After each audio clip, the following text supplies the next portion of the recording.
see on midagi rohkemat kui auto, see on mitte ainult suure tähega, vaid see on nii-öelda caps lockiga auto. Sest et siin te saate ühelisi nii emotsiooni, te saate siit sõidumõnu, kui loomulikult ka teatud määra staatust. Teie ees siis, nagu öeldud, 7. generatsioon, Obsidian Black, 20 tolli väljed, samuti Nightbackiga must, ehk siis vähendatud kroomikogust ja suurendatud sellega tema võib-olla sellist agressiivset ja dünaamilist olemust. Kuigi esmapilgul inimestele, kes on võib-olla selle 7. generatsiooniga juba natukene kokku puutunud, neid muudatusi liiga palju ei ole, siis ärge laske ennast petta sellel esmapilgul. Sest et sellel autol on muutunud rohkem kui 50% sellest autost endast. Üle 2700 detaili on kas uuesti disainitud või ümber tehtud või siis loodud midagi täiesti uut. Kui visuaalselt vaadata, siis jah, loomulikult esimene asi, mis silma jääb, on uus esivõre, esituled, esipamper, kus tänast Mercedese perekonna nägu on rõhutatud ja neid Mercedese kolmetipulisi tähekesi on sinna tõesti sisse joonistatud piisavalt palju, et ei tekiks võimalust, et te ei saa aru, millega tegemist on.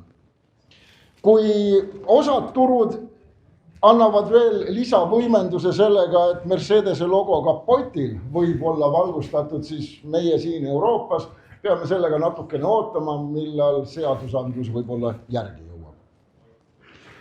Külgvaade nüüd liialt palju uuendusi meile ei anna, seda suuremalt jaolt teie valitud velgede osas, aga üks oluline detail, mis antud mustal autol ilusti ära peitub, on esitiival olev kaamera, mis annab meile mõista, et selle auto autonoomne juhitavus ja sõiduabimehed on jõudnud jälle sinna astmesse, kus tema on tänasest seadusandlusest ees.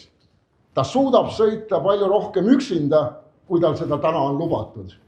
Seadusandlus jõuab järgi, tuleb üle õhu talle väikene infokild juurde ja ta tohib seda teha ka Euroopas.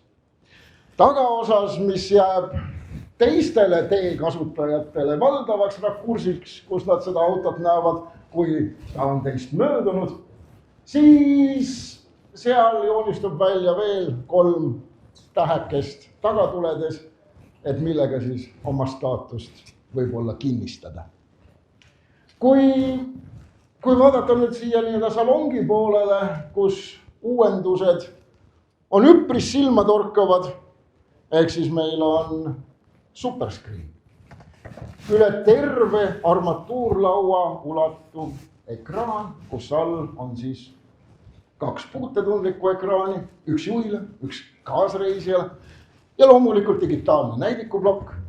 Ja ega me ei saa ka ära unustada head-up display'd ehk siis info kuvamist esiklaasile, ehk siis see kõik selleks, et teil oleks võimalikult mugav ja stressivaba sõit. Kuid järjekordselt see pealevaatamise ekraan on üks asi. Olulisem on see, mis muudatused on toimunud seal kesta all, ehk siis uuel S-klassil on loomulikult kõige uuem Mercedese tarkvara.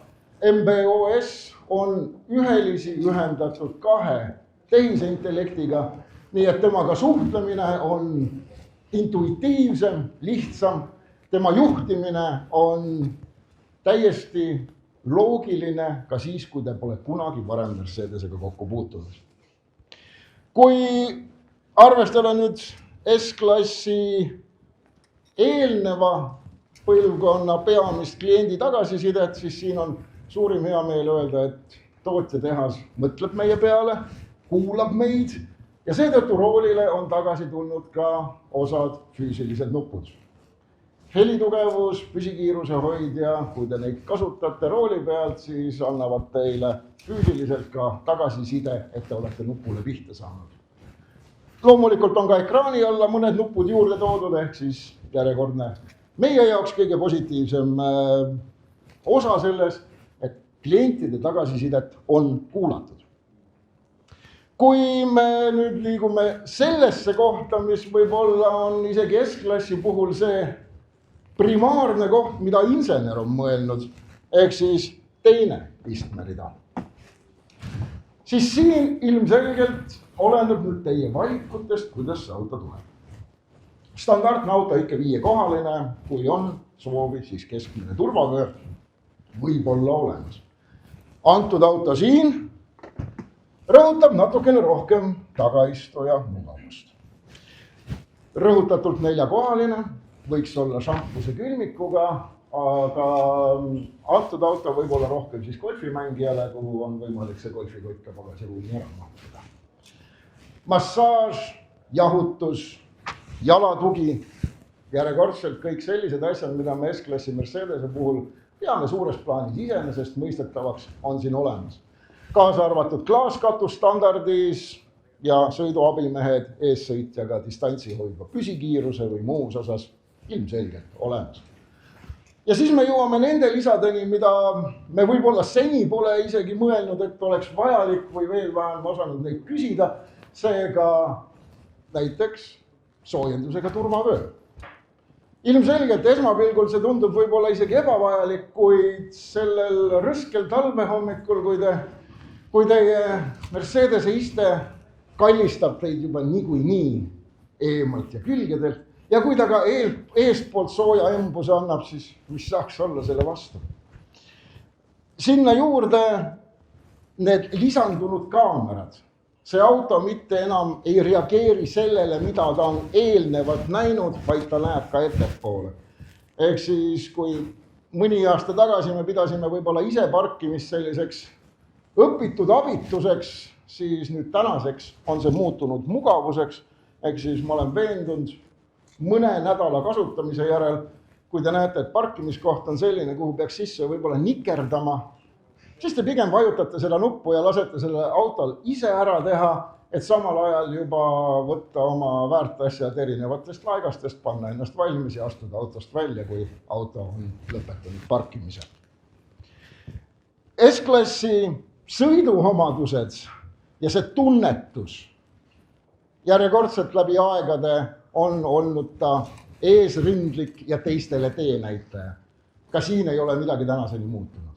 Õhkvedrustus on standardis, sinna juurde, kes hindab dünaamilisemat sõitu või valib juba EOS V8 mootori, et kuulda ka selle hääli, siis ilmselgelt Active Body Control ehk siis meie täiustatum, kiiremini reageeriv õhkvedrustus on samuti valikus.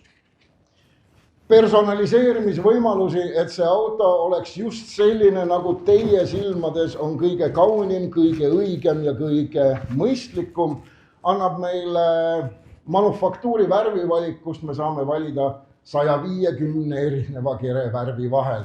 Sealhulgas on kahevärvilisi lahendusi, nii et laske ainult oma maitsel lennata.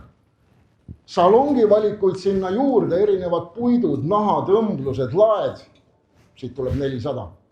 Lisame sinna veel juurde velgi ja see on lähes lõpmatu arv erinevaid lahendusi, kuidas see auto võiks välja näha ja kuidas ta oleks just teie oma.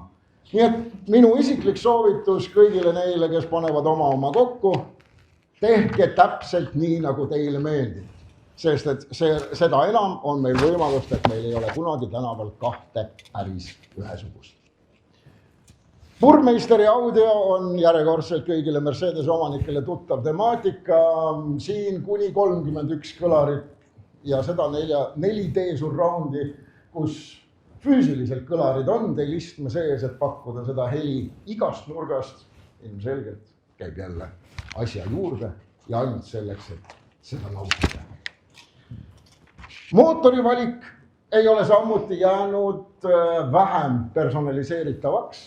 Teil on valikus nii diisel, bensiin või pistikhübriid. Toonitan, see konkreetne isend siin on pistikhübriid.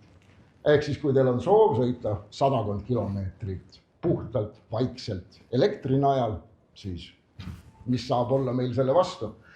Ja kui te just seda ei soovi, siis täpselt neile entusiastidele V8 mootorid, mis on AMG põhimõttel ühe mehe poolt algusest lõpuni kokku pandud. Ja sinna vahele, kes sõidab palju, loomulikult pakume ka diiselversiooni, sest et ka seda on ilmselgelt vaja. Ja kui on vaja näidata võib-olla kõige uhkemaid või kõige väiksemaid selle juures, siis kütusekulu numbreid.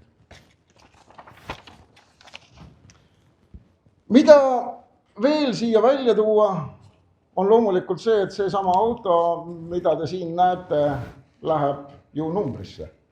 Seega juba täna siin, kui me oleme saanud temaga natukene lähemalt tutvuda, siis mina, minu kolleegid Rainer, Ivan, ka Kristjan loomulikult, hea meelega lepime teiega kokku juba proovisõidu aegu, et saaks ka selle linnukese kirja ja teie soov seda autot omada kinnistuks.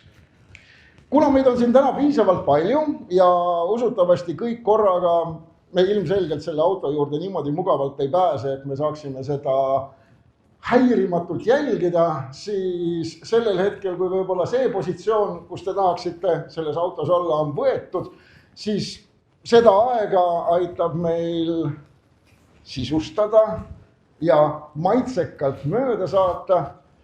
Kui nüüd vaadata siia nurka, siis te näete, nagu on tuttav Jevgeni Kolikov, Eesti kokkade S-klass, ehk siis 24 aasta Eesti parim peakokk. Ja neid erinevaid tiitleid tuleb siit peaaegu et sama palju kui S-klassil läbi aastate kogunenud erinevaid tiitleid. Seega laske hea maitsta siin, laske silmadel ja kätel maitsta meie 7. põlvkonna uuendatud S-klassi. Seega tänan selle väikese aja eest, astuge julgelt ligi ja kui mingeidki küsimusi, oleme hea meelega abiks. Aitäh!